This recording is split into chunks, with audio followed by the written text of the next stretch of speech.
Hello, my dear students. Welcome to my YouTube channel Concept of Chemistry. आज हम लोग chemistry का new journey start करने वाले हैं, ठीक है। और सबसे पहले हम ये बात कर ले, इस केमिस्ट्री में अगर मैं बात करूं कि सबसे फर्स्ट चैप्टर जो हम लोग डिस्कस करने वाले हैं आज, उस चैप्टर का नाम क्या है? उस चैप्टर का नाम है atom, molecules and chemical arithmetic. Atom, molecules, chemical arithmetic किसी बच्चे के बुक में होंगे, किसी बच्चे के बुक में देखोगे, कोई अदर बुक में देखोगे तो क्या होगा, कुछ अलग में होगा। Some basic concept of chemistry के टर्म में ही मिल सकता है तुमको, या मूल कांसेप्ट के टर्म में मिल सकता है। तो जनरली यहाँ पर हम लोग बात करने वाले हैं कि atom, molecules and chemical arithmetic. तो चलो इस चैप्टर को स्टार्ट करें, मगर स्टार्ट करने से पहले हम कुछ इसके बारे में बहुत इंपॉर्टेंट पॉइंट्स के बारे में बात करने वाले हैं, क्योंकि ये चैप्टर इतना इंपॉर्टेंट है, ये चैप्टर इतना इंपॉर्टेंट है क्योंकि ये केमिस्ट्री का सबसे इनिशिएशन है। स्टार्ट यही से हुआ था, मतलब एटम, मॉलिक्यूल्स और केमिकल अरिथमेटिक से ही स्टार्ट हुआ था। तो मतलब मेरा यही बोलने का मतलब है यहाँ पर कि आप जब इस चैप्टर को पढ़ रहे हो तो इतना इंपॉर्टेंट समझ के पढ़ो, क्योंकि ये पूरे चैप्टर में हो सकता है डील करने वाला है। केमिस्ट्री की अगर बात करते हो, जितने एलिमेंट का कांसेप्ट ले रहे हो, एलिमेंट में चार जितने सारे चैप्टर्स है और जितने सारे 12 के चैप्टर्स है, तो इसमें क्या होगा, एलिमेंट के चैप्टर्स एंड 12 के चैप्टर्स में बहुत सारे ऐसे चैप्टर्स भी है, वो क्या होगा, atom, molecules and chemical arithmetic, मतलब एक रिएक्शंस को कैसे कैसे प्रोसेस हो सकता है, उस प्रोसेस के कंडीशन के बारे में अगर तुमको अच्छे से पता है इस चैप्टर के अंदर में, तो हो सकता है कि तुम अच्छे से इस चैप्टर में सारा केमिस्ट्री को डील कर पाओ। अगर तुम्हारे पास ये चैप्टर बहुत ही अगर वीक हो गया, जैसे एटम, मॉलिक्यूल्स अगर वीक हो गया, तो हो सकता है कि पूरे केमिस्ट्री में तुम्हारे जितने सारे चैप्टर है जहां इसका एप्लीकेशंस आने वाला है, वो एप्लीकेशन तुम सही से नहीं कर पाओ। तो ये बहुत इंपॉर्टेंट है, इसलिए बहुत अच्छे से अप्लाई करो इसको, हर कांसेप्ट के साथ इसको डील करो, ठीक है। और मैं डील करना चाहूंगा इस पर। तो हम लोग यहाँ पर स्टार्ट करने वाले हैं कि atom, molecules and chemical arithmetic. चलो स्टार्ट करते हैं, जिसका नाम क्या है, मोल कांसेप्ट। मोल कांसेप्ट इसी के अंदर में आता है। तो अभी हम लोग बात करने वाले सबसे फर्स्ट पॉइंट, केमिस्ट्री का बेसिक कांसेप्ट लेके हम बात करेंगे, और एक के दफा लेवल बढ़ेंगे आईटी जेईई एडवांस के बेसिस पर, चाहे वो कंपटीशन नीट का हो, ठीक है। तो इसके बेसिस पर हम लोग बात करेंगे। सबसे पहले हम लोग बेसिक क्लियर होना चाहिए। अगर किसी पॉइंट ऑफ व्यू से अगर तुम्हारा बेसिक क्लियर नहीं है, तो हो सकता है इस कंपटीशन में तुमको डिफिकल्ट लगे। तो इसलिए ध्यान रखना, सबसे पहले हमको बेसिक समझना ही बहुत इंपॉर्टेंट होगा। अगर बेसिक क्लियर नहीं होगा तो हो सकता है बहुत चीज हमको क्लियर नहीं हो पाए। तो स्टार्ट करते हैं हम लोग सबसे बेसिक पॉइंट, जिसका नाम क्या है, मैटर। तो कोई बच्चे बताएंगे कि मैटर्स क्या होता है? मैटर, व्हाट इज मैटर, ठीक है, व्हाट इज मैटर, बताओ। अगर कोई बच्चे हैं जो बताएंगे मैटर क्या है। देखो मैटर क्या होता है, मैटर किसे कहते हैं, उसको हम तो अच्छा समझना है। दुनिया में हर चीज किससे मिलकर बना है, मैटर से मिलकर बना है। तो मैटर इज एनीथिंग, क्या बोलेंगे, matter is anything, matter is anything. दुनिया में हर चीज किससे मिलकर बना है, मैटर से मिलकर बना है। अगर ध्यान रखना है कि अगर मान लो कोई भी तुम जिसके बारे में इन्वेस्टिगेशन कर रहे हो, जैसे मान लो मेरे पास सामने में पेन है और इस पेन के बारे में हम इन्वेस्टिगेट करने जा रहे हैं, मतलब इसके बारे में हम पूरा देखने जा रहे हैं, इसका मास कितना है, वॉल्यूम कितना है, डेंसिटी कितना है, ठीक है। तो ये सारे प्रॉपर्टी को तुमको देखना पड़ेगा। हम ये बोल सकते हैं कि मान लो ये दुनिया में अगर जो भी तुम उठा लो, मान लो मैं यहाँ पर पेन उठाया हूँ, पेन अगर बात करते हो, ये पेन किससे मिलकर बना है, प्लास्टिक से मिलकर बना है। तो प्लास्टिक क्या एक तरह का मैटर, ठीक है। अगर मान लो यहाँ पर बेंच है, बेंच वुड का है, वुड किससे मिलकर बना है, मैटर से मिलकर बना है, ठीक है। कोई भी चीज उठाकर देख लो, कोई भी चीज उठा लो, कपड़ा क्या है, यहाँ भी कैसा है, ये भी किससे मिलकर बना है, मैटर से मिलकर बना है। अब इंपॉर्टेंट ये पॉइंट होता है कि मेरे पास मैटर क्या है, मैटर कुछ भी है, मैटर इज एनीथिंग। दुनिया में हर चीज फॉर्म हुआ है, बिना मैटर के फॉर्म नहीं हो सकता। तो मैटर इज एनीथिंग, ओके। क्या बोले, matter is anything which has mass। उसके पास अगर मान लो अगर वो किसी से मिलकर बना है, तो एक बात तो इंपॉर्टेंट है, उसका मास तो होना ही चाहिए। अब ये ध्यान रखने वाला बात है, कोई बच्चे बोलते हैं सर कुछ ऐसे भी चीजें इसमें मास नहीं है। नहीं, ऐसा कोई भी चीज नहीं है। दुनिया में कोई भी चीज अगर तुम उठा लो, कोई भी सिस्टम तुम उठा लो, तो उसका कुछ ना कुछ मास होगा, चाहे कम होगा ज्यादा होगा ये हमको नहीं पता, मगर हमको इतना पता है कि उसका कुछ ना कुछ डिफरेंट अमाउंट ऑफ मास ही होगा। जैसे मान लो ये मेरा पेन है, ये मेरा पेन है, और इस पेन को अगर तुम इसको वेट करोगे तो बोलोगे सर इसमें मास है, इसका वेट कुछ ना कुछ तो हो सकता है। तो कहीं ना कहीं इसका मास तो होगा ही। अच्छा, मास होगा, अगर उस सिस्टम के पास अगर कुछ ना कुछ मास है तो क्या कर सकता है, ऑक्यूपाई स्पेस कर सकता है, ऑक्यूपाई स्पेस करेगा, ठीक है। वो क्या करेगा, वो ऑक्यूपाई स्पेस करेगा। जैसे मान लो ये मेरा पेन है, मेरा रूम का वॉल्यूम कितना है, रूम का वॉल्यूम इतना है मान लो, और इस रूम के वॉल्यूम में मेरा ये जो तुम देख रहे हो, ये जो वॉल्यूम देख रहे हो, ये वॉल्यूम ऑक्यूपाई किया मेरा कौन, मेरा ये पेन। ठीक है, अगर मैं मान लो मैं किससे बनाऊं, मैटर से मिलकर बनाऊं, मैटर इज एनीथिंग, ओके। अब मैं किससे बनाऊं, मैं भी मैटर से मिलकर बनाऊं। अब यही इंपॉर्टेंट पॉइंट होता है कि अगर मेरे पास क्या मास होगा, हाँ होगा, मैं कितना केजी होगा, मान लो 70 केजी है, ओके। अब 70 केजी है या 60 केजी जो भी मान लो, अब मान लो ये 60 केजी है तो कहीं ना कुछ ना, मेरे पास तो मास तो हो गई है ना, मेरे पास मास तो हो गई। अगर मेरे पास मास है तो कहीं ना कहीं हम क्या करेंगे, कुछ ना कुछ ऑक्यूपाई करेंगे किसी भी एरिया को या वॉल्यूम को। तो बताओ इस रूम का कंटेनर है, हम कितना वॉल्यूम ऑक्यूपाई कर रहे हैं, हम इतना वॉल्यूम ऑक्यूपाई कर रहे हैं इस रूम का। तो अब ये बात बताओ, अगर कोई भी सब्सटेंस अगर वो मैटर से मिलकर बना है और वो मैटर का कुछ ना कुछ उसके पास मास है, तो कहीं ना कहीं बोलेंगे वो क्या करता होगा, ऑक्यूपाई स्पेस करता होगा, ओके। ओके चलो अब हम एक क्वेश्चन पूछते हैं कि यहां मान लो मेरे पास एक बॉडी है, ठीक है, एक सिस्टम है जिसके बारे में हम लोग क्या करने वाले हैं, इन्वेस्टिगेट करने वाले हैं, ठीक है, इन्वेस्टिगेशन करने वाले हैं। तो पहले ये बात बताओ कि ये मेरे पास अगर ये बॉडी है, इस बॉडी अगर देखोगे, इस मान लो ये मेरा कंटेनर है पूरा, वो पूरा वॉल्यूम, ये मेरा बोर्ड पूरा वॉल्यूम है, इस वॉल्यूम का इतना वॉल्यूम कौन ऑक्यूपाई किया हुआ है, ये कंटेनर, ओके। अगर मान लो ये बॉडी मान लो, कोई मान लो, ठीक है, ये सिस्टम मान लो, ठीक है, और ये सिस्टम है, और इस सिस्टम में तुम क्या कर रहे हो, सिस्टम में कुछ अमाउंट ऑफ एनर्जी तुम क्या कर रहे हो, सप्लाई कर रहे हो, क्या कर रहे हो, एनर्जी सप्लाई कर रहे हो। इसका मास मान लो कितना दिया है, एम क्या दिया है इसका, मास ऑफ बॉडी, ओके। अच्छा अब मान लो अगर इस बॉडी में अगर तुम एनर्जी सप्लाई करोगे, अब मान लो तुम अगर एनर्जी सप्लाई करोगे तो तुम बताओ इस बॉडी में क्या डिफरेंस नजर आएगा। बहुत सारे बच्चे लोग का मानना होता है, शायद तुम सोच रहे हो सर अगर आप इस सिस्टम में एनर्जी देंगे तो हो सकता है इस सिस्टम का शेप को में चेंजेस आएगा। पहला पॉइंट कुछ बच्चे सोचते होंगे, कुछ बच्चे शायद तुम्हारे दिमाग में ये आता होगा कि सर अगर आप एनर्जी इसमें प्रोवाइड करेंगे हो सकता है ये अपना पोजीशन डिस्प्लेस कर जाए, हो सकता है। कोई बच्चा बोले सर अगर आप एनर्जी देंगे तो हो सकता है इस सिस्टम का कुछ ना कुछ क्या इंटरनल एनर्जी चेंज हो जाए, हो सकता है। तो ये बहुत सारे टेक्निक हो सकते हैं जो तुम्हारे दिमाग में ये आ रहा है कि अगर सर आप इसमें एनर्जी प्रोवाइड करेंगे तो हो सकता है इसके बॉडी में शेप चेंज होगा, इसका बॉडी का शेप चेंज हो जाएगा, ये अपने जगह से थोड़ा डिस्प्लेस कर जाएगा, हो सकता है ये सॉलिड है, हो सकता है अपने जगह से वाइब्रेट कर सकता है, बहुत सारे क्वेश्चंस आ सकते हैं। मगर आप यहाँ पर ये बात बोलना चाह रहे हैं कि अगर इन सारे टर्म को तुम एक पॉइंट में तुम खत्म करो, इन सारे टर्म जो तुम दिमाग में सोच रहे हो, इतने वैरायटी का तुम सोच रहे हो, सर इसमें शेप में चेंजेस आ जाएगा, हो सकता है सर इसमें डिस्प्लेस हो जाएगा, हो सकता है ये वाइब्रेशन कर सकता है, मगर इस सारे कांसेप्ट को तुम एक पॉइंट में तुम खत्म कर सकते हो जिसका नाम क्या है, वर्क डन।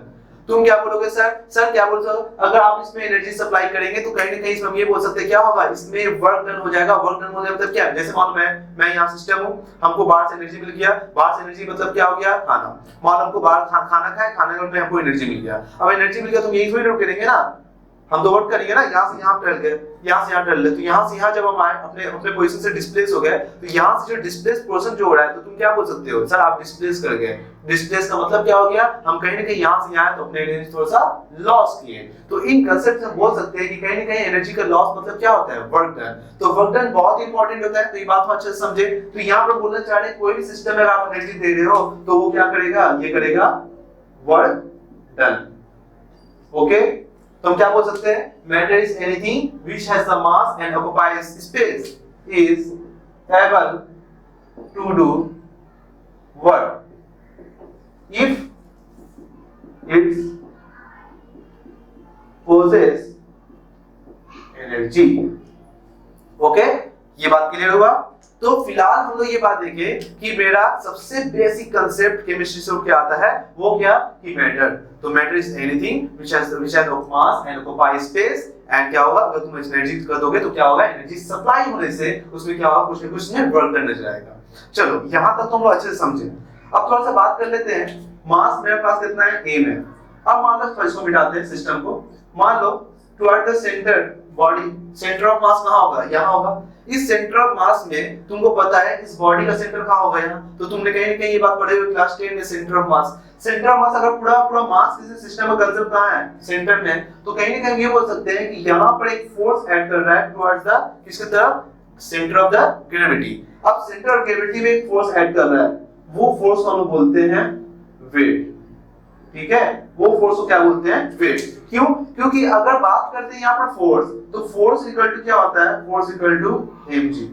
और यहाँ पर फोर्स किसके बराबर आ रहा है, मेरे पास फोर्स आ रहा है वेट के बराबर। तो हम ये बोल सकते हैं फोर्स मेरा वेट के बराबर है, तो हम ये बोल सकते हैं मास क्या है m, और g कौन है, g कौन है, ग्रेविटी, ग्रेविटी कितना है g, तो हम बोल सकते हैं मास इनटू g, mg। तो कहीं ना कहीं हम बोल सकते हैं कि F इक्वल टू mg, ठीक है। फोर्स इनटू एक्सीलरेशन बोलते हो ना, फोर्स इक्वल टू क्या होता है, मास इनटू एक्सीलरेशन, एक्सीलरेशन यहां पर क्या है, एक्सीलरेशन ड्यू टू ग्रेविटी।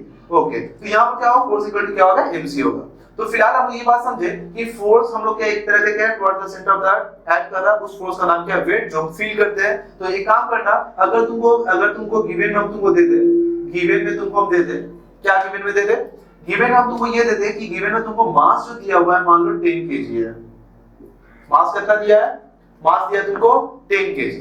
अब इस 10 केजी में अगर बात करते हो तो हम बोलते हैं कि इसका वेट कितना होगा, तो वेट तुम क्या बोलोगे, 10 इनटू मास 10 हो गया, और ग्रेविटी, ग्रेविटी कितना होता है तुमको पता है 10, तो कितना हो जाएगा 100 न्यूटन, क्या हो जाएगा, वेट।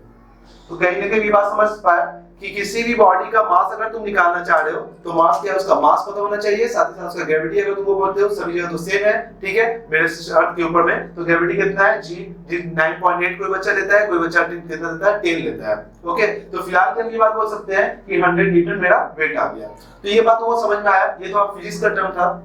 ओके, अब बात करते हैं मैटर को हम लोग क्या कर सकते हैं, मैटर को हम लोग डिफाइन कर रहे हैं किसके बेसिस पर, हम लोग स्टेट ऑफ मैटर के बेसिस पर। हम लोग 3 स्टेट ऑफ मैटर तुमको पता है, ठीक है, क्या होगा, 3 state of matter.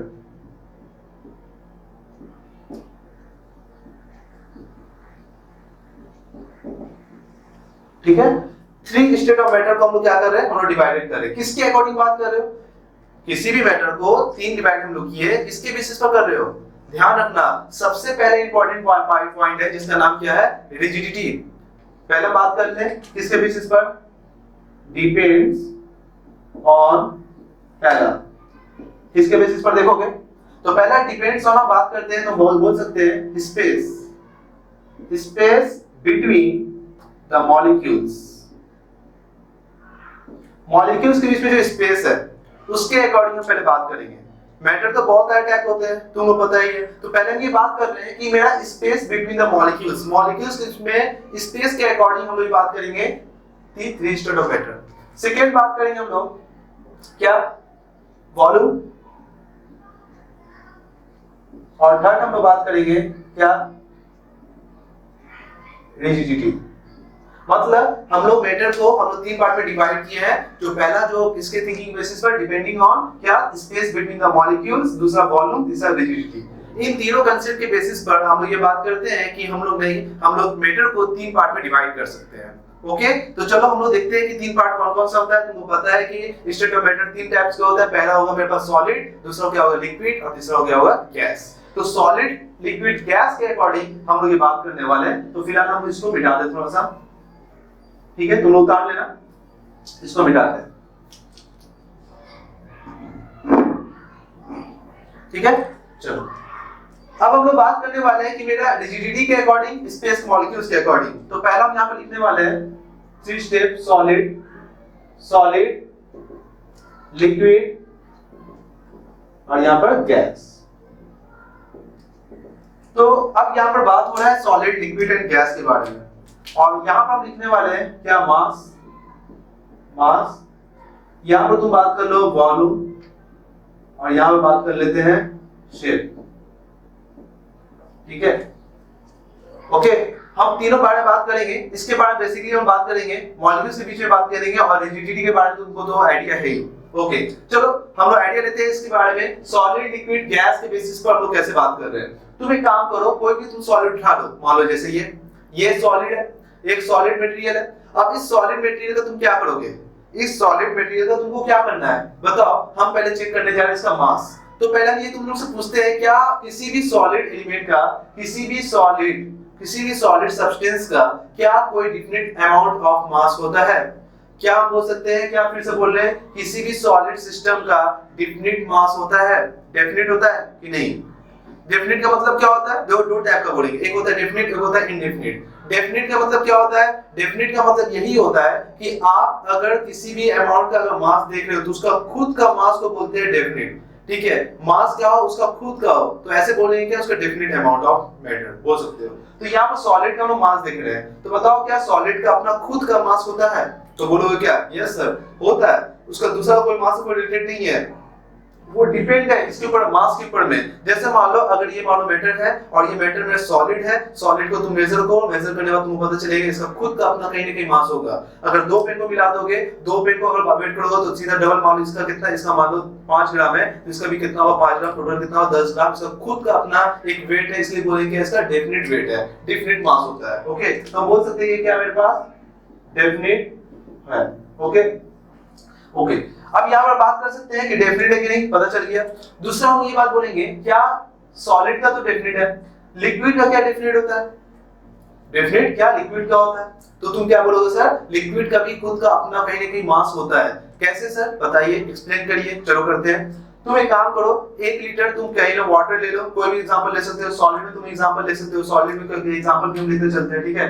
Example of solid, solid का एग्जांपल ले लो, मान शुगर, शुगर ले लेते हो, ठीक है। सॉल्ट यूज कर सकते हो, कहीं कहीं बहुत सारा हो सकता है सॉल्ट, ठीक है। शुगर हो गया, सॉल्ट हो गया, क्लियर है। ये साथ में ध्यान रखना, sugar and salt, okay etcetera. अच्छा, अब बात बताओ लिक्विड, लिक्विड के बारे में हम बात करते हैं। क्या लिक्विड का अपना खुद का मास होता है? क्या लिक्विड का खुद का अपना कोई मास होता है? तो तुम क्या बोलोगे सर कि हाँ सर लिक्विड का कहीं ना कहीं मास होता है। जैसे मान लो 1 लीटर तुम ले लो, 1 लीटर तुम सिस्टम में मान लो मिल्क ले लो, वाटर ले लो, कहीं ना ले लो, 1 लीटर अगर तुम वाटर का लेते हो तो तुम भी खुद बोलो ना, वाटर कहीं ना कहीं कुछ ना कुछ उसको वजन करो, वेट करो, देखो कहीं ना कहीं उसका 750 ग्राम आएगा या 800 ग्राम आएगा 1 लीटर का। ये वॉल्यूम एंड मास में थोड़ा डिफरेंस होता है, ठीक है। तो हम ये बोल सकते लिक्विड का अपना कहीं ना कहीं क्या होता है, डिफरेंट अमाउंट ऑफ मास होता है, ठीक है। अगर मान लो फॉरलेट करो कि तुम कभी तेल लाने गए, ऑयल लाने गए, सरसों तेल जो भी तुम, मस्टर्ड ऑयल, अब ये मस्टर्ड ऑयल को तुम वेट करने जाते हो, तुम क्या बोलते हो सर 1 लीटर को 1 केजी को तेल दीजिए, तो तुम क्या करोगे, वो क्या करेगा दुकानदार 1 केजी तुमको देगा आराम से। अगर मान लो 1 केजी के आधा केजी अगर तुमको दे दे तो तुम क्या बोलोगे, बोले सर उनको बोलोगे अरे हमको आधा किलो क्यों दिया, हम तो तुमसे 1 केजी मांगे, ठीक है, 500 ग्राम क्यों दिया, हम तो 1 केजी मांगे, पैसा हम नहीं देंगे तुमको। तुम फट से पता कर लोगे कहीं ना कहीं लिक्विड का डेफिनेट अमाउंट ऑफ क्या होता है, क्या होता है, मास होता है, उसी को तुम वेट करके हमको लेते हैं। तो कहीं ना कहीं ये बोल सकते हैं लिक्विड का कहीं ना कहीं क्या होता है, डेफिनेट मास होता है, ठीक है, डेफिनेट मास होता है। इसका एग्जांपल में अगर मान लो ऑयल ले सकते हो, वाटर ले सकते हो, कोई भी लिक्विड मैटर तुम ले सकते हो। ओके, अब आप कहीं ना कहीं गैस के बारे में बात करते हैं। गैस का क्या डेफिनेट मास होता है, तो हम बोलेंगे हाँ सर गैस का भी अपना खुद मास होता है। एक एग्जांपल लेके बात करते हैं, जो क्या है सिलेंडर। सिलेंडर में तुमको ला के देता है, कहीं कहीं से तुमको मिलता है, जैसे इंडियन का हो गया, कहीं से हो गया, ठीक है। अगर तुम मान लो अगर तुमको सिलेंडर ला के देता है, तो सिलेंडर में अगर तुम देखते हो तो वहां पर लिखा होगा, देखो 14.9 केजी समथिंग कुछ लिखा होगा। कहीं कहीं सिलेंडर में जो गैस होता है ना, गैस का कुछ ना कुछ अपना वेट होता है। अगर तुम यूज करना चाहते हो, देखना चाहते हो प्रैक्टिकल, तो आराम से कर सकते हो कि कहीं ना कहीं तुम सिलेंडर को जब न्यू आता है तुम्हारा मार्केट से जैसे आता है, तुम वो लाके जब घर में प्रोवाइड करता है, तो तुम देखना कि वहां पर क्या होता है कि जैसे तुम सिलेंडर उठाओ बहुत ही स्टार्टिंग में बहुत ही भारी होगा जब तुम यूज नहीं किए होगे, मगर जब तुम देखो जब तुम यूज कर लोगे, जब खत्म हो जाएगा 1 मंथ या 10 मंथ जो भी बात करो, जैसे वो खत्म हो जाएगा तो वो क्या करो तुम देखो उठा पाओगे आराम से, हल्का है। तो मतलब क्या होता है, गैस तुमने खर्च कर लिया। तो ये इंपॉर्टेंट बात होता है कि गैस का भी अपना क्या होता है, डेफिनेट अमाउंट ऑफ क्या होता है मास होता है। तो ये भी बोल सकते हैं, ये भी क्या डेफिनेट है, डेफिनेट अमाउंट है मास, खुद का एक अपना उसका मास होता है। तो ये ही इंपॉर्टेंट बात होता है। इसका एग्जांपल बात कर सकते हो, कोई भी है, ऑक्सीजन ले लो, CO2 हो गया, कहीं ना कहीं 2 एग्जांपल मैंने यूज कर रहा हूं, ओके, 2 एग्जांपल मैं यूज कर रहा हूं, ओके। अब बात आते हैं क्या मेरे पास वॉल्यूम का। तुम बताओ क्या वॉल्यूम सॉलिड का डिफिनिट अमाउंट ऑफ वॉल्यूम होता है? क्या डिफिनिट अमाउंट ऑफ सॉलिड का वॉल्यूम होता है?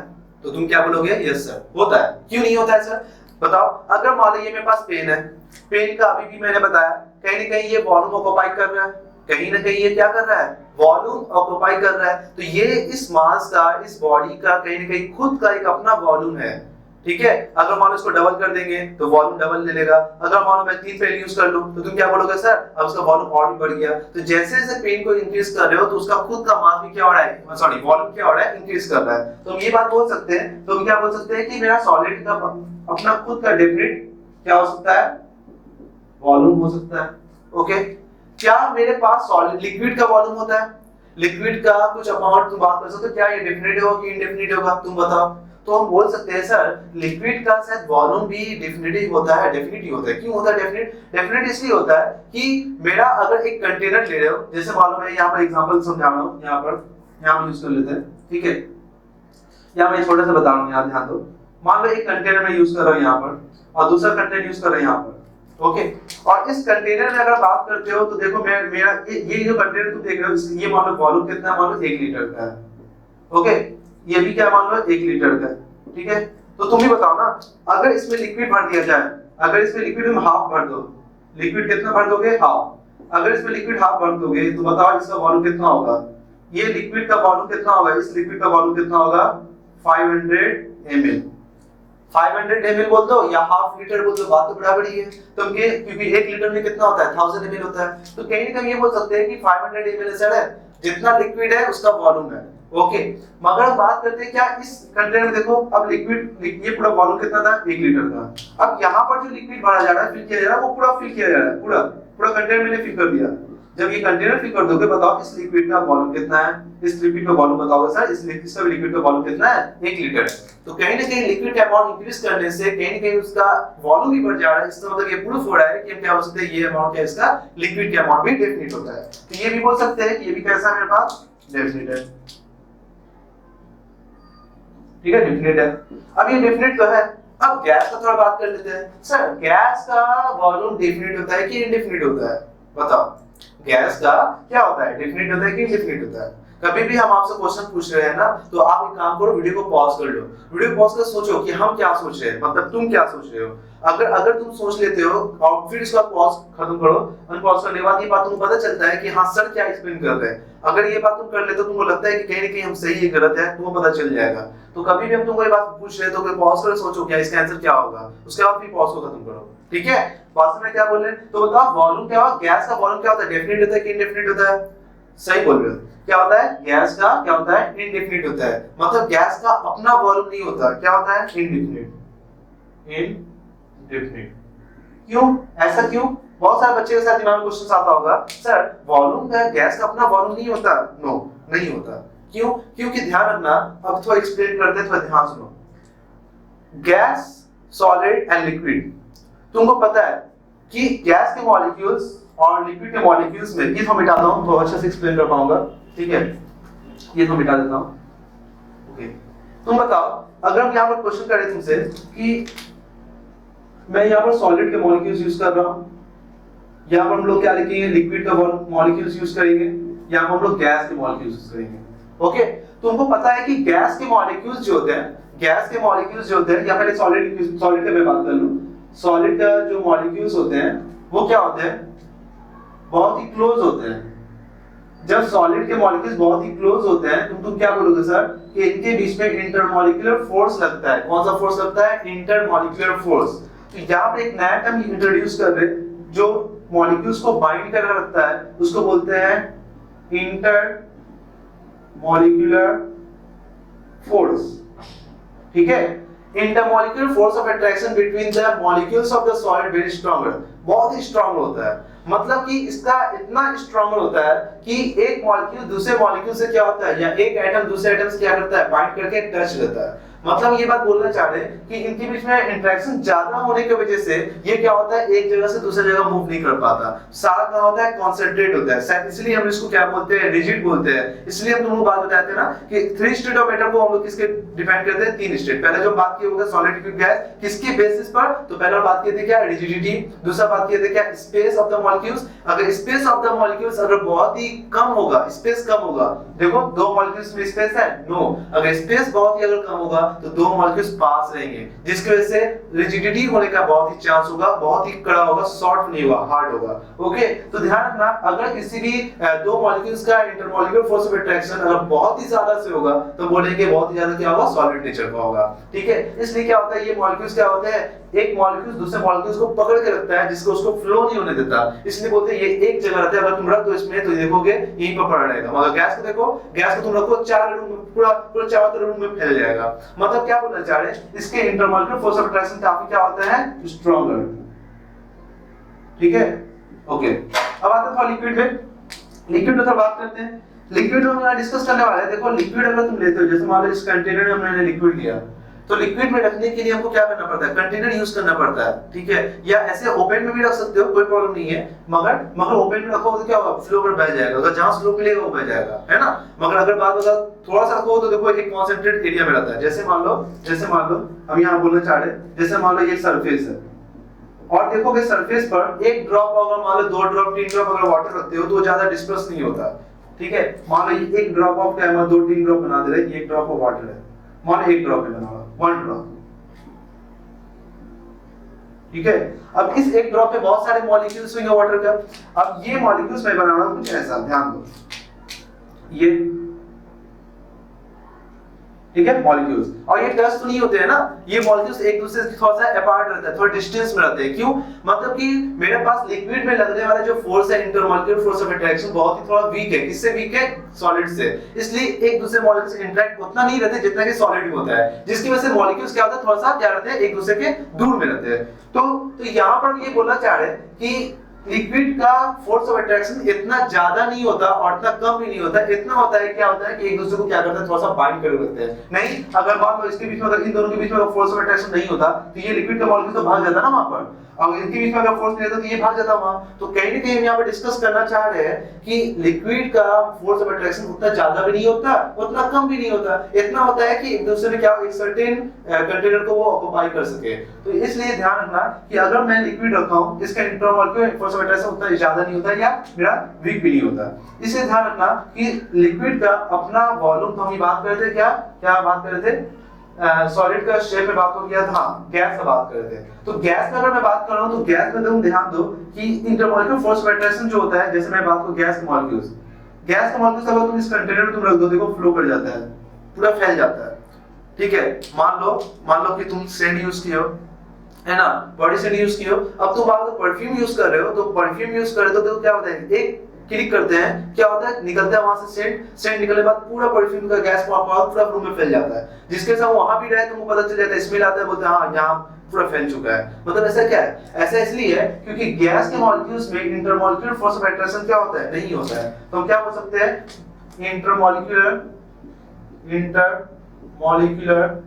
एक काम करता हूं, मैं ऐसे लिखता हूं, intermolecular force of attraction, intermolecular force, ठीक है, वैसे लिख रहा हूं, शॉर्ट में लिख रहा हूं। इंटरमॉलिक्यूलर फोर्स क्या होता है, निग्लिजिबल होता है, या हम बात करते हैं नहीं होता, क्योंकि आगे हम लोग चैप्टर पढ़ेंगे स्टेट ऑफ मैटर्स में गैस सब्सटेंस के बेसिस पर, तो वहां हम लोग डिस्कस करेंगे कि intermolecular force of attraction ideal में नहीं होता, मगर क्या होता है, रियल गैस में होता है। मगर फिलहाल हम लोग स्टार्ट कर रहे हैं, इसलिए बात कर रहे हैं इंटरमॉलिक्यूलर फोर्स ऑफ अट्रैक्शन क्या होता है, निग्लिजिबल होता है या होता ही नहीं है, ऐसा बात कर लेते हैं। जिसकी वजह से क्या होता है, एक दूसरे मॉलिक्यूल्स क्या होता है, एक दूसरे डिस्टेंस में रहते हैं, जिसके वजह से क्या होता है, अगर ये डिस्टेंस में रहे तो ये मॉलिक्यूल्स आराम से फ्लो करता है। मतलब ये बोल सकते हैं ये रैंडमली क्या करेगा, मूव करेगा, ये रैंडमली क्या करेगा, मूव करेगा, मतलब ये एक दूसरे पर डिपेंड नहीं है। मगर यहाँ पर तुम देखो ये एक दूसरे में फोर्स पर डिपेंड है, ये देखो एक दूसरे पर डिपेंड है। गैस के मॉलिक्यूल्स जो होते हैं ना, इंडिपेंडेंटली क्या होते हैं, मूव करते रहते हैं रैंडम मोशन में, इसलिए इसका खुद का अपना क्या होता है, कुछ ना कुछ maximum amount of kinetic energy होता है। तो ध्यान रखना, हम यहाँ पर ऑर्डर लिखना चाहते हैं, तो बताओ अगर मैं ऑर्डर लिखूं तो ऑर्डर में तुम क्या बोलोगे, सर किसका ऑर्डर लिखा हूं, order of inter molecular force of attraction, ठीक है। मैं अगर ऑर्डर लिखूं तो तुम क्या बोलोगे, सॉलिड का सबसे ज्यादा होगा, फिर किसका होगा, लिक्विड का, फिर किसका होगा, गैस का। ओके, अब एक बात तो क्लियर हुआ, क्या सर, गैस का अभी भी मैंने बताया कोई फोर्स ऑफ अट्रैक्शन एक्ट नहीं करता, मॉलिक्यूल्स में कोई फोर्स एग्जिस्ट नहीं करता, तो गैस के मॉलिक्यूल्स एक दूसरे पर इंडिपेंडेंट है, इसके वजह से आउट में फैल जाता है। अब तुम बात बताओ, ये मेरा रूम है, ठीक है, ये मेरा रूम है, ठीक है, और यहाँ पर तुम बताने की कोशिश करेंगे, ठीक, इसको तो मैं मिटाता हूँ, ये बात तुमको पता चल गया, ये बात पता चल गया। मैं एग्जांपल लेता हूँ, समझना, ठीक है।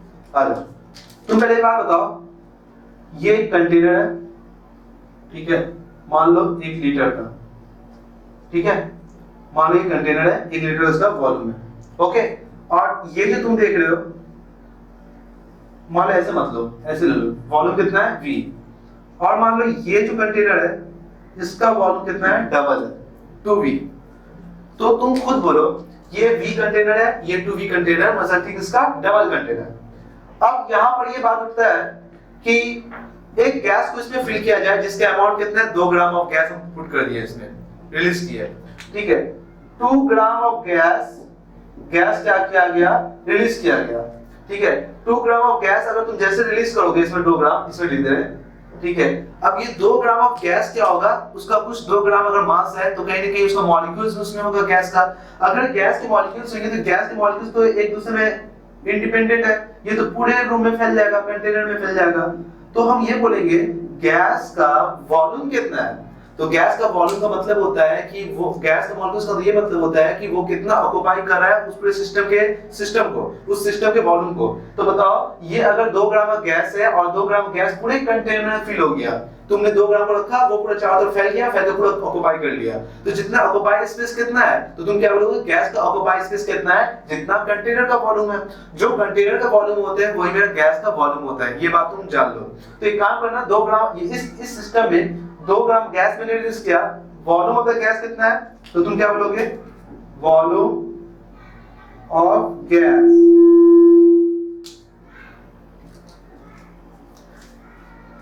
वॉल्यूम ऑफ गैस कितना है, volume of gas, volume of gas कितना है, तो तुम क्या बोलोगे, V, ठीक है। कितना, 2 ग्राम, ठीक है।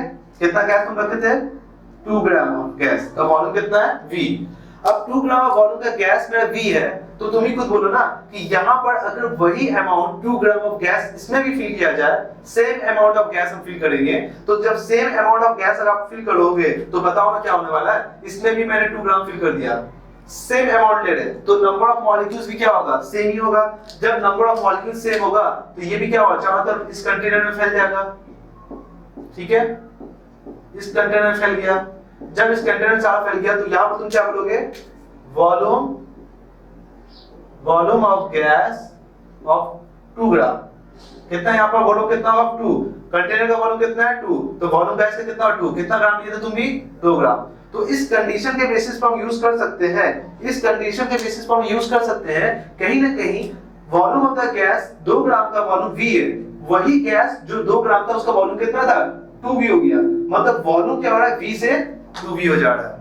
तो यही इंपॉर्टेंट पॉइंट है। आप अगर वॉल्यूम अगर बात कर रहे हो तो वॉल्यूम देख रहे हो, सेम अमाउंट ऑफ गैस है, जब same amount of the gas है तो देखो सेम अमाउंट ऑफ गैस का वॉल्यूम भी क्या है, डिफरेंट आ रहा। बहुत बड़ा क्वेश्चन है। वॉल्यूम देखो 2 ग्राम, वॉल्यूम यहाँ कितना है, 2 ग्राम का V, इसका कितना है, 2V। मतलब ये डिपेंड करता है कि जो कंटेनर का वॉल्यूम होता है वही मेरा गैस का वॉल्यूम होता है, इसलिए same amount of the gas का वॉल्यूम भी डिफर हो रहा, मतलब ये गैस का अपना या डेफिनेट अमाउंट ऑफ वॉल्यूम नहीं होता, किसी भी गैस का डेफिनेट वॉल्यूम नहीं होता। तो इस बात क्लियर हो गया, गैस का कैसा होता है, इनडेफिनिट, मतलब जिस कंटेनर में रखोगे उस कंटेनर का वॉल्यूम ऑक्युपाई कर लेता है कौन, गैस, मगर लिक्विड तो ऐसा नहीं करता। ओके, वॉल्यूम ऑक्युपाई बात करें, शेप का बात नहीं कर रहे, शेप में भी हम लोग आते हैं। ओके, तो ये बात तो अच्छे से तुमको समझ में आया। ओके, अब बात करते हैं क्या है, सॉलिड, लिक्विड एंड गैस का। सॉलिड, लिक्विड, गैस के बारे में बात करते हो तो पहले बताओ सॉलिड का शेप क्या होता है, डेफिनेट होता है, सही से बात है सर। सॉलिड है, सॉलिड का फोर्स ऑफ अट्रैक्शन इतना ज्यादा होता है तो उसका शेप भी क्या होता है, फिक्स्ड होता है। फिक्स्ड मतलब क्या, डेफिनेट, ठीक है, उसका अपना होता है। तुम क्या बोलोगे, डेफिनेट। ओके, अच्छा, तो बताओ अगर ये डेफिनेट होता है तो यहां से बोल सकते हैं लिक्विड का क्या होना चाहिए, डेफिनेट होना चाहिए, इनडेफिनेट होना चाहिए। लिक्विड का डेफिनेट होना चाहिए कि इनडेफिनेट होना चाहिए। तो तुम क्या बोलोगे, सर लिक्विड का फोर्स ऑफ अट्रैक्शन उतना ज्यादा नहीं होता, इसलिए जिस कंटेनर में रखते हैं उसका शेप क्या करता है, वो ऑक्युपाई कर लेता है। इसलिए ध्यान रखना, अगर तुम मान लो कोई स्फेरिकल शेप का ले रहे हो कंटेनर तो लिक्विड का भी शेप कैसा होता है, स्फेरिकल हो जाता है। अगर मान लो स्क्वायर लेते हो तो स्क्वायर लेने का मतलब क्या हो गया, वो स्क्वायर हो गया। इसलिए खुद का अपना कोई शेप नहीं होता, इसलिए ये भी क्या कैसा होता है, इनडेफिनिट होता है, इनडेफिनिट। ओके, और अगर बात करते हो गैस का तो गैस का भी भाई अपना नहीं होता, क्यों, क्योंकि फोर्स ऑफ अट्रैक्शन उतना नहीं है कि शेप को ऑक्युपाई कर पाए या अटेंड कर पाए। तो इसलिए इंपॉर्टेंट ये बात हम बोल सकते हैं, गैस का भी फोर्स ऑफ अट्रैक्शन बहुत ही नेग्लिजिबल है मॉलिक्यूल्स के बीच में। इन जनरल बोल सकते हैं ये भी कैसा होता है, इनडेफिनिट। ठीक है, आई होप बहुत अच्छा से ये बात तुमको क्लियर हुआ होगा, हर एक कांसेप्ट तुमको क्लियर हो रहा है और हम आशा करते हैं कि तुम लोग अच्छे से समझो, पढ़ो, ठीक है, ये सारा क्लियर करो।